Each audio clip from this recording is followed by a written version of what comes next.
he brings nothing to the table for me. It's just he brings just 25 pounds more in the night, the fight on the night. That's it. I don't need to fight anybody. I don't need to prove anybody anything, because I remember when this happened with Golovkin, and then it happened with this. So I don't need to prove anything with anybody. So this fight with Jaime Munguia, you need to respectful, because this fight is more important than other fights. So it is what it is. And you remember when you guys asking me for Golovkin, and I fought with Golovkin, and then Callum Smith, and then Billy Joe Saunders, and then Caleb Plant, and then so never is enough for you guys. But I don't need to prove anything to anybody anymore. I've been done everything in my career. I respect his opinion if he is sober. Boxing legend Mike Tyson is about to fight Jake Paul in a highly anticipated match called Clash. Tyson has said some shockingly controversial things about Canelo Alvarez, and Alvarez has not held back in saying that he doesn't accept Tyson's opinion. What caused this fight? Let's watch this video to find out. We're going to talk about the recent trouble between famous boxer Canelo Alvarez and legendary boxer Mike Tyson.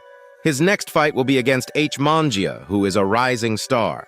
The undefeated Mangia has been asking for this matchup for years, and now he finally gets his shot at the pound-for-pound king. But a lot of fans and experts think Canelo should fight David Benavidez instead.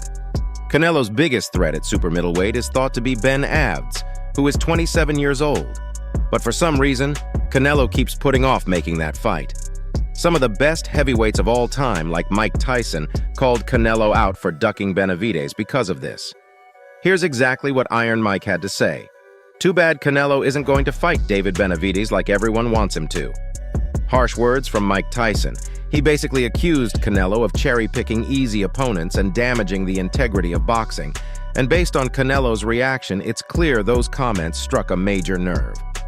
Canelo does seem to be scared of the biggest threat in his class, even though he says he fights the best. Canelo fighting Mangia does nothing for his reputation. It's a mismatch. As a fan of the sport, I think Canelo needs to step up and fight Ben Abbs. Next, when Report ERS informed Canelo of Mike Tyson's criticism, here's how the pound-for-pound king responded. I would respect his view if he were sober. Wow, an extremely strong response from Canelo. He took aim straight at Mike Tyson's very public battles with drug addiction and told him his opinion meant nothing because of those issues. Definitely a below-the-belt verbal jab from Alvarez.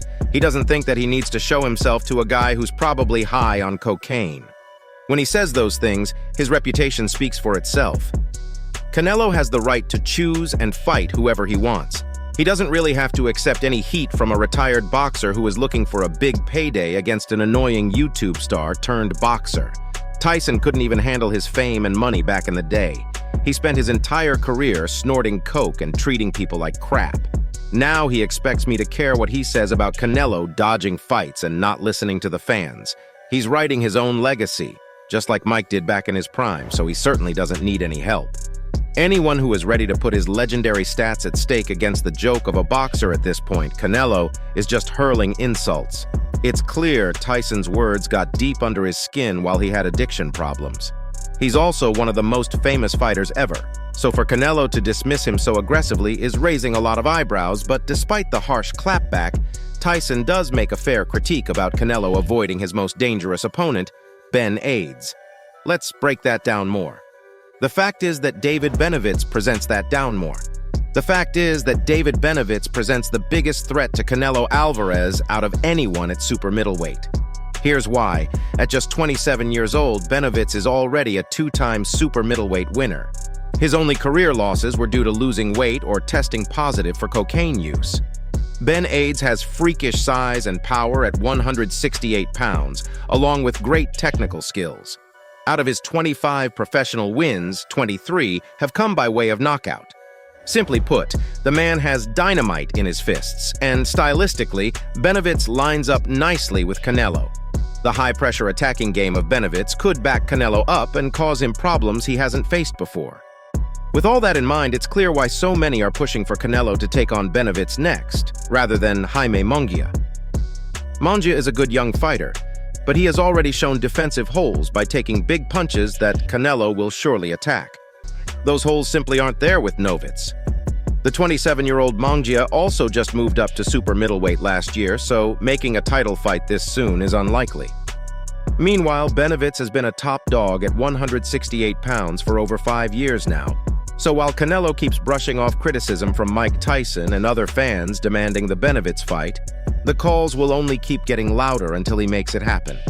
As the face of boxing who supposedly wants to take on all challenges, avoiding your most dangerous threat is certainly not a good look for Canelo's legacy. Time will tell if he ever actually bites down on his mouthpiece and gives the fans what they want with a Benovitz fight, while the boxing world critiques Canelo's opponent's choice.